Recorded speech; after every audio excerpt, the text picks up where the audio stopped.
people waiting on YouTube. Oh, wow. All right, so it says we're live. Again, I'm going to wait a minute to make sure that we're showing up on the live stream.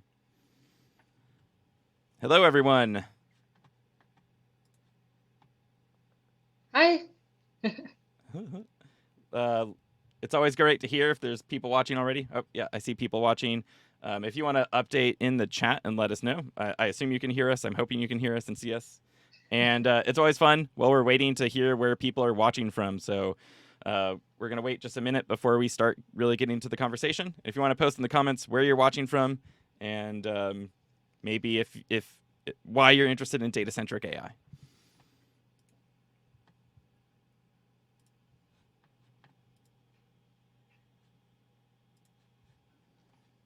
And otherwise, we'll get going in just a minute.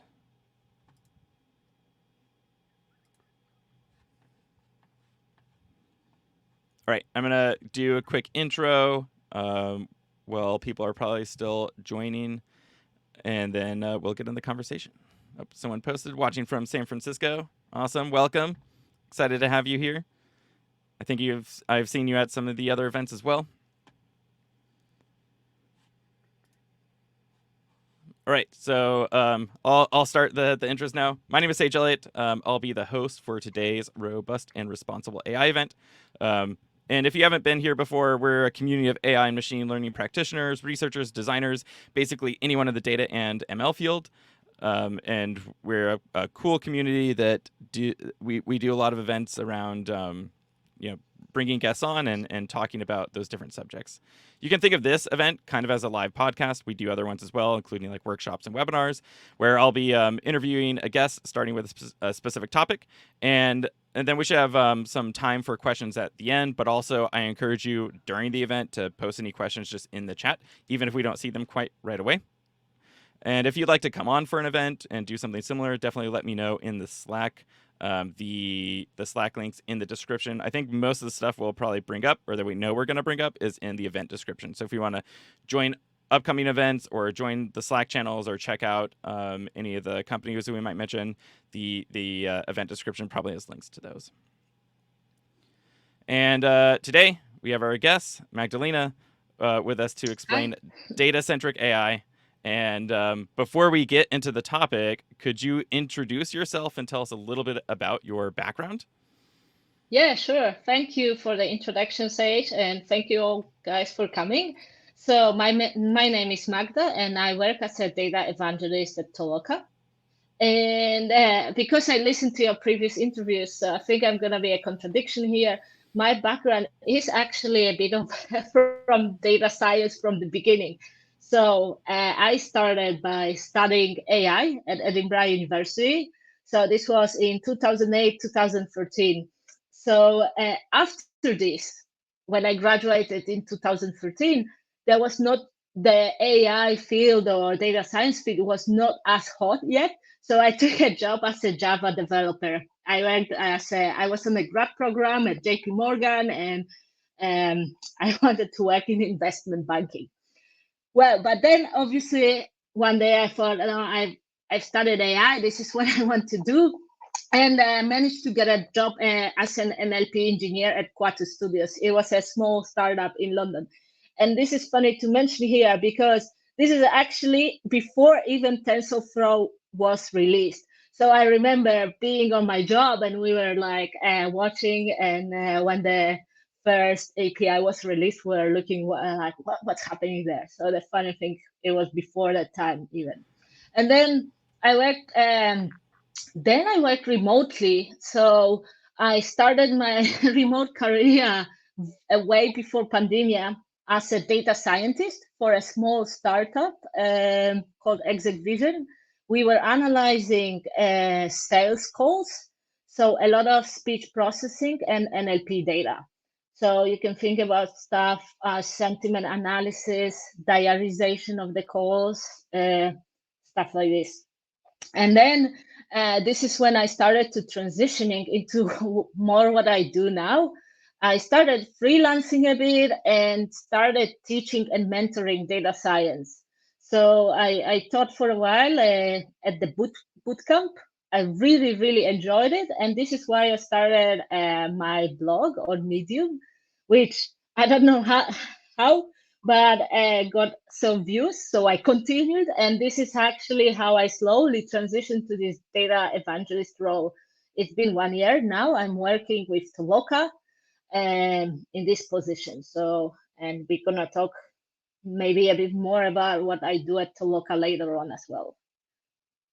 Awesome. Thank you. And I like that you mentioned, there was a time before TensorFlow, which it's Yeah. hard to imagine sometimes. Yeah, actually, yes, totally. So I like this anecdote that when we had a lecture at my university, it was a machine learning course, and the neural network was just one lecture of 1 hour. In the whole course. Basically, we saw a picture of neural network, saw some equations, and that was it. That's awesome. And we were talking before we started the stream about how we'd both worked at boot camps too, which is really fun. And it's really cool, like we were saying, really cool to see people come through and transform their career in such a short amount of time with intense work. Totally. All right, so thank you for the introduction. Let's get into, I think, a little bit of the topic. So for those who don't know, at a high level, what is data-centric AI? Okay, so it's basically focusing on data instead of solely focusing on model improvement. So before, a lot of advancement in AI and machine learning was because we were improving the model. We were getting better architectures. We had better tools to tune parameters, etc. But we forgot about the important part of it, data. A lot of people did not like to deal with data. They thought it was dirty and boring, including me. I hated to do anything with data. I just wanted to throw it in and get the results. I also probably believe at some point that this was not my job to deal with this part. The data should be delivered to me and I should build the model. And data-centric AI is kind of an opposite notion to this. We still focus on algorithm development and parameter selection, but it's not the primary focus. We actually focus a lot more on data. And maybe just to give some example, what does it mean?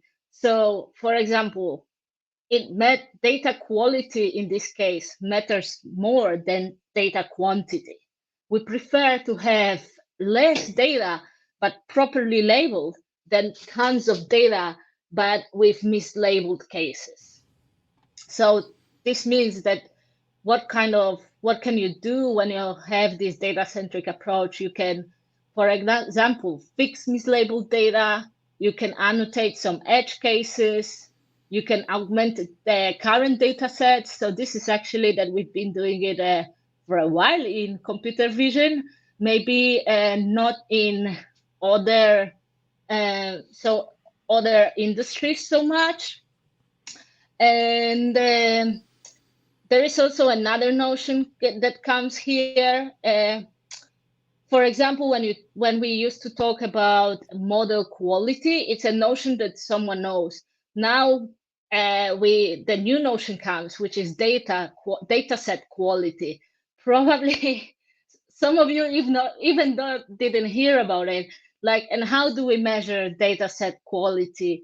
And I think those questions all come with this data-centric approach. And I think another important thing to mention here is to have your data properly labeled. You have to find some best practices for annotations. So it's not only now finding best models, but actually trying to manage the data labeling team or data labeling efforts. And in more complex examples, this could even include building data pipelines.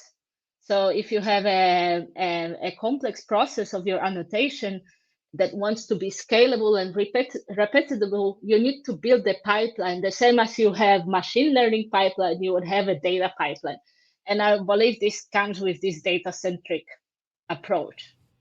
But if you want to summarize it in 3 words, we don't focus so much on a model only and the code, but we also now focus on quality of data. Yeah, I think that makes a lot of sense and is a good summary of what data-centric AI is. And I like that you mentioned part of that can be building a pipeline. So if you deploy a model and you want to avoid things in the future like data drift or model drift where your data may be changed from seasonality or something, it's important to have a pipeline where you're kind of usually continuously collecting that data and then retraining your model on it. Yeah, totally. So especially if you do real product development, your data will change and you will need to collect constantly new data, either just to see if your current algorithm is working properly, so to monitor drift, or when needed to relabel your data, your current data, new instances, etc. And obviously, every time if you have to start this process from scratch, it's not efficient. If you have a data pipeline ready, you just plug in those examples and they, well, let's imagine they flow seamlessly, which is never obviously the case, but you can constantly have your new version, better version of the algorithm updated. Awesome. So what are some of the benefits of taking a data-centric approach to machine learning versus the I guess we'll call it model-centric approach? I think we've already talked a little bit about the benefits, but yeah, so I would say the first thing, solving garbage in and garbage out problems. So obviously, if you don't feed the right data to your model, so mislabeled data, etc., you cannot get the right answers from it. And sometimes we try it. When something doesn't work, we again tweak the model parameters. Maybe actually I did it. We try like the model to learn those mistakes, etc. And maybe it even works sometimes well if you have large enough data set. So actually the model can learn that those are actually the edge cases, and it learns that or mislabeled instances. But if you don't have a lot of data, you basically, if you don't feed the quality data to your algorithm, you're just getting really bad results at the end. And what does it mean? I think it's very important, especially for companies that don't have so much data or want to build like more custom models. Imagine something that you have maybe 1,000 instances, 10,000 instances. So those are things that are considered small. I think focusing here on this data-centric approach, those companies, those machine learning engineers will have much better results than sticking to the old approaches, the model-centric one. Yeah, there's a point where often, and it depends on the application, but there's a point where tuning your model isn't going to really give you better results. Yep, totally, exactly. And this might be the time when because I'm not saying you don't have to tune your model, you have to do it. But this is when it doesn't work anymore. You don't want to spend another day, 2 days, 3 days still trying to get it better. It's time maybe actually to look at your data set. Yeah, that makes a lot of sense. I think also it gives another visibility because you work with data so much, you start to understand the data. So it becomes less of the black box approach. So again, before sometimes we were just throwing things in, working in our changing parameters, mixing it up, but we did not even know what's going inside our algorithm. And now, because we actually have to look at the examples, see if we need to fix them, maybe they are mislabels, etc., we start to understand it better. And I think it gives an engineer or data scientist kind of better intuition to build those systems as well. Yeah, and you might learn way more about something than you ever thought. Like if you're labeling street signs, for example, you might be like, I didn't know all these crazy nuances about street signs, which I think is a really fun thing as someone who's gone through a lot of data sets and done annotation. There's like just surprising things you find in data sets you would never have thought about, and then you really do kind of get a good intuition and understand it better. Yeah, totally. And I think, yeah, you are, if you don't look at data, you are even not aware of what mistakes are in there and what edge cases. And no one will ever do if you are not forced to, because people just don't like it. It's often very time consuming. And one would say it's also, a lot of people would find it boring as well to go manually through so many examples and look at them. Right. And so I think just to clarify, so I guess what were we doing before we had the data-centric AI kind of approach? Yeah, so as you mentioned, we were focusing on model-centric approach. So we were not working so much with data. We were focusing on model development. And I think it was kind of right way to do it as well. So if you look at the history, how exactly in 2013, TensorFlow came out, I think it was maybe 14, something like this. um, so basically, before people did not have access to this really good algorithms, and now we had TensorFlow. There was no Keras at this stage. Keras came later. People have more access, so actually it makes sense because we were finding new architectures, new models, new ways, and it was actually improving our efforts. The same with parameter tuning. We were doing before a lot of parameter tuning.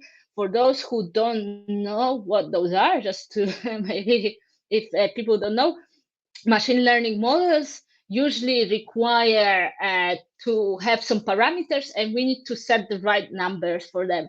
And usually at the beginning, we really don't know what those numbers are. So we need to try them manually, or we have some special libraries to do this parameter search. And it's very time consuming again, and it can also eat many resources because you have to run the machine learning algorithm many times, etc., depending on the method you use. But because it was working, we were improving actually all the time. Machine learning algorithms, it worked. But right now, there are some problems where we look at them and people like have been trying to implement a new algorithm, find a better architecture, but well, there is no improvement in model accuracy, precision, or whatever they are trying to measure. And I think this is why people started to look, okay, so what we can do now. And that's how this data centric notion, I think, started. Awesome. Do you have um oh, I had a question and then now I'm totally blanking on it. Yeah, I think that makes a lot of sense and is really cool. And I know I personally have done a lot of data-centric AI approaches. And one thing just to mention, like we were talking about boot camps and stuff before in education, like when I was learning about machine learning and computer vision, I thought it was kind of interesting because all the courses I was going through, they didn't never focused on the data. They only focused on tuning the model. I totally agree with you. Actually, the bootcamp I was teaching, we did not focus on this at all. And I had actually students asking questions like, so, okay, we have this model, and then what's happening then as well? So I think a lot of courses, at least basic data science one, they were kind of focusing on model selection, model tuning, but missing they would do data cleaning, but not the data centric approach we're talking about here. And also, I believe the part of deployment and building a model, pushing it to some live streaming would be missing from those, at least in my experience. Yeah. Yep. Yep.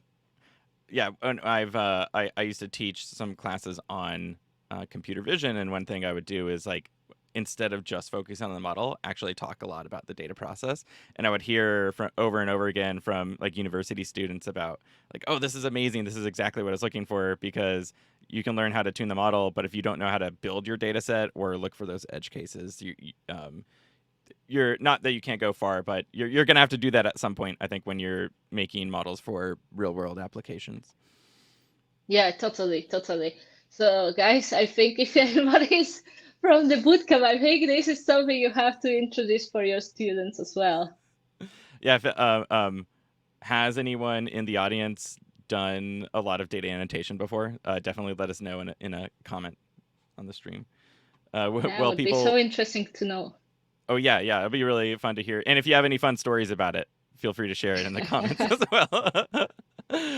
Well, that's happening. Tell us what you're currently um, working on. Okay, so yeah, as I mentioned, I'm working now at Toloka as a data evangelist. And what is Toloka? Toloka is a machine learning platform that can be used for data gathering, annotation, data validation, and building in the human in the loop components for AI products. So basically, you can uh, you can use Toloka to gather or annotate your data for different purposes, and most people use it actually for building then their AI ML products. And something that is interesting, and this is something we mentioned. So maybe if you work for a smaller company or you have a very small data needs, you don't need it. But what we are working for is actually building a large data labeling pipelines that you can use and scale those labeling processes. We also use a method that is a bit different that some other annotation companies use, which is crowdsourcing. And what does it mean? It means we do not have our internal crowd that people work in the office and annotate data for us. We provide a platform where everybody can register to be an annotator all over the world. And, and on the other side, everybody from data science community, machine learning engineers, people that want projects to be done can register and post the tasks there. And basically, we distribute those tasks, data labeling tasks, to the annotators. And that way, because we have like hundreds of people all over the world speaking different languages, we can annotate data quickly and efficiently in many different languages. And yeah, I think this is kind of the overview what I've been doing in Toloka. And this kind of ties into at the beginning we were talking about you're really a part of it's like building a pipeline for data and new data probably that gets annotated and then retrain a model like often right we were saying when you deploy a model in the real world you'll see that there's certain drifts or use cases that weren't in your original data set that your model just may not be handling as well, and then so you want to capture that data, have someone label it, and then train a new model with probably that new data that then should start performing better on those either edge cases or like we were saying sometimes there might be seasonal drift as well. Exactly, exactly. And I think there's another thing I really like about this one, and this is building like complex projects. So when you talk about data pipeline, we did not mention, but actually it could even sometimes consist of several annotation projects.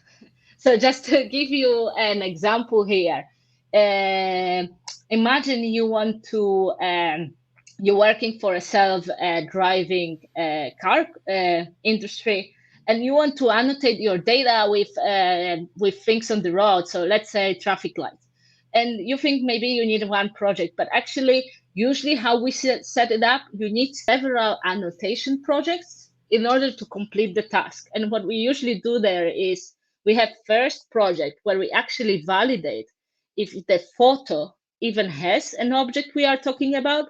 We have another project that we ask someone to draw a bounding box about around the object of interest. And then we have another third project, which is actually where we ask, is this bounding box okay? So we might not trust people that way. So just to tell you, visualize how important data labeling management is here, is basically you want the data to flow from one project to another project and then to your third project. And ideally, you want to do it via code. I mean, you don't want to really take CSV files, then upload it to another project, etc. That would be a mess. So ideally, you build these massive data labeling pipelines that basically you press run and it should go through the whole stages, and also decide ideally if you should pay maybe some performers or not. I'm mentioning it because in crowdsourcing, for example, what there is a solution that you might have some annotators that actually, instead of annotating the bounding boxes you ask them, they just draw random boxes everywhere. So maybe you don't want to pay them, and you want this process to be automatic. So this was just to mention kind of this large scale project that we deal with as well.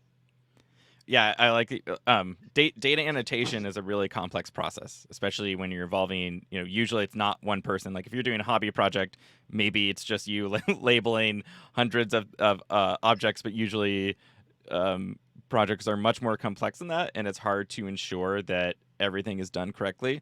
And I like that you mentioned, right, like some people can draw a bounding box where something wasn't, the object actually wasn't there, or they could draw the bounding box very large around it, where it's way too big. So if people haven't done computer vision data annotation before, one of the common things to do is, train an object detection model where it detects like where the object is inside the frame or the video, and it will draw like a box around the object. And in order to do that, you have to train a model with similar annotations where you're drawing a box, and usually it's got to be pretty tight around the object. And right, if you have an annotator that is just drawing really huge ones, your model might not perform well. And so there's a cool way of helping catch that too, where you can do consensus labeling. So you might actually have multiple people label that same object, and then you can kind of see, well, was one really off compared to the other labels. Yeah, totally. And this actually brings us to another that I'm not gonna mention too much about it, but to problem. If you have several annotators, how do you aggregate your data? So imagine this bounding box example. Do you take the overlap between all of them? Do you take kind of coordinate averages? There are so many ways. Actually, it's kind of an active research for how to aggregate different types of data, and people write papers around it. Actually, people from Toloka write papers on it as well. So massive problems. And I think that just to mention how trivial it seems when you see such a project as labeled traffic lights. It seems just so trivial, but finally it's so complex. And there's a lot of weird variations of traffic lights that you would never think of. Yeah, yeah, and probably that's true as well. Yeah. And it's hard to think of how to label it, right? And tell, like, if you're doing like a self-driving car, it's like, okay, how do you handle this situation? Like, as humans, Yeah, we're really good at being able to infer what to do and something like that, and that's a really complex problem. yeah, totally. Yeah. Talking about annotating stuff that's interesting or something maybe you've never seen before, do you have like a interesting annotation project that you've seen that you're able to talk about? Yeah, I can tell you about one. Actually, I'm I can't tell you I'm already excited. I can't tell you too much of the details, but we had once a project that actually we've been asked to um, set up a project in Toloka where people were labeling pizza, and what it means, they had to judge quality of the pizza and also judge the size. So I think that was a very unique usage of the platform there. That's awesome. And like we were saying, when you annotate a project and look at this data, like if I was going through that project, I'm sure I would learn a lot about what makes a good pizza in terms of thinking of Yeah. quality. Like, is it the layer of cheese? Is it the size of pizza? Is it the count of pepperonis? Exactly. So imagine what are the instructions for such a project, or what kind of training they have to do before they are allowed to take part. Yeah, probably something like this. And we could totally keep talking longer, but before people start dropping off, because I know we're at kind of that 30-minute mark, we have a interesting project coming up, or I guess another event, I should say, that we're going to do together, and the link to that is in the description below. Do you want to talk a little bit about that? Yeah, I think we can reveal something. So at least from what Y Labs is doing and Toloka is doing, we found a common ground how we could combine our forces together, and we figured out that we both could try working on detecting data drift. And basically, the way we try to we decided that we're gonna do a project together, Y Labs and Toloka, and as our tools kind of complement each other. So Toloka, say sorry, how do you detect drift using Y Labs? Maybe you can tell us about it, and I'll tell how we do it with Toloka. I'll just say like a quick summary, right? So I think in this case we're doing the event around computer vision with annotation and detecting drift on it. So as mentioned before, like there might be seasonal drift that happens in your images, or some other use case drift. And in one case, I always like to bring up when I talk about it to people is like, if you trained a object detection model detecting livestock, and all your data was in the summer, so the background that they're on is all green pastures or grass or something like that, and then if in the winter they might be standing on snow, so the background's all white now, and so you could actually kind of just look at the RGB values of those images and see that some big drift kind of happened where there used to be a lot of green pixels and now there's a lot of white pixels. Another really good use case maybe that is even easier to think about is if you're collecting data from a camera stream to run a model on, and all of a sudden that stream gets really dark. So if you're in a manufacturing setting, someone turns off a light that they shouldn't turn off. How do you detect that and then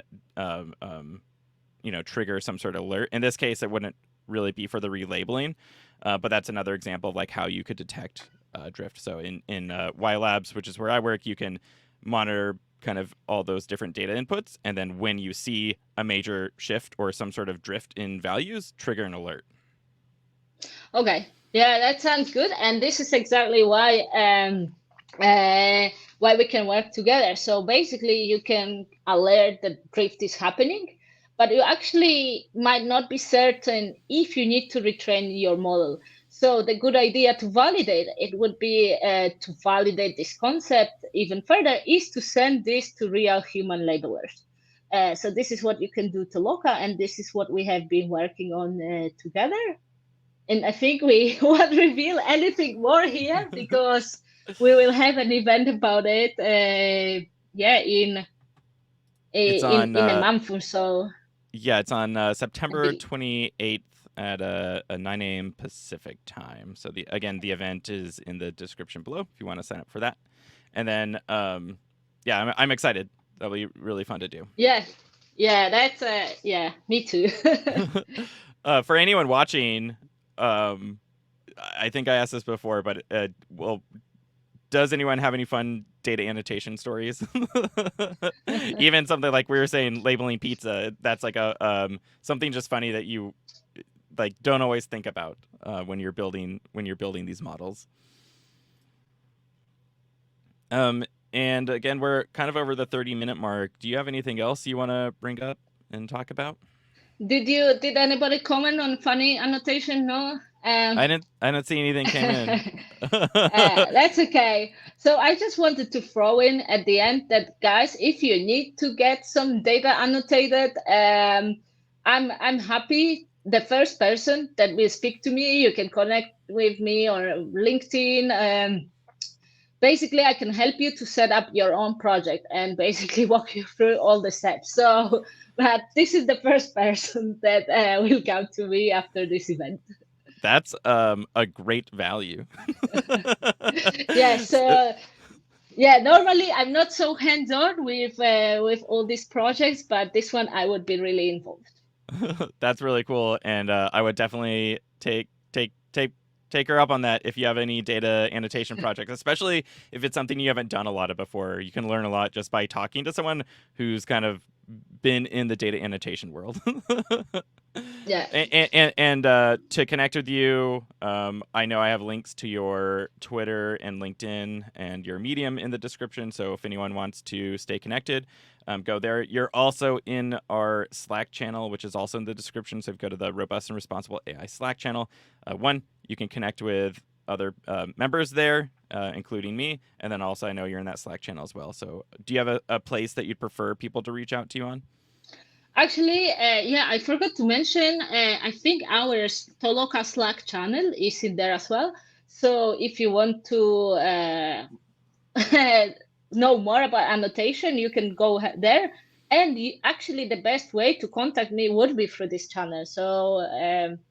So join it if you want to annotate something. Perfect. Awesome. Thank you. I haven't seen any other questions come in, so I think we can go ahead and wrap up the stream today. Thank you so much for coming on. Thank you, Sage, and thank you all guys for coming and listening to us talking. Yeah, thank you everyone for coming, and cool to see where people are watching from in the chat and everything. And hopefully I'll see you on the next stream. So I'm going to go ahead and end it now. Thank you again.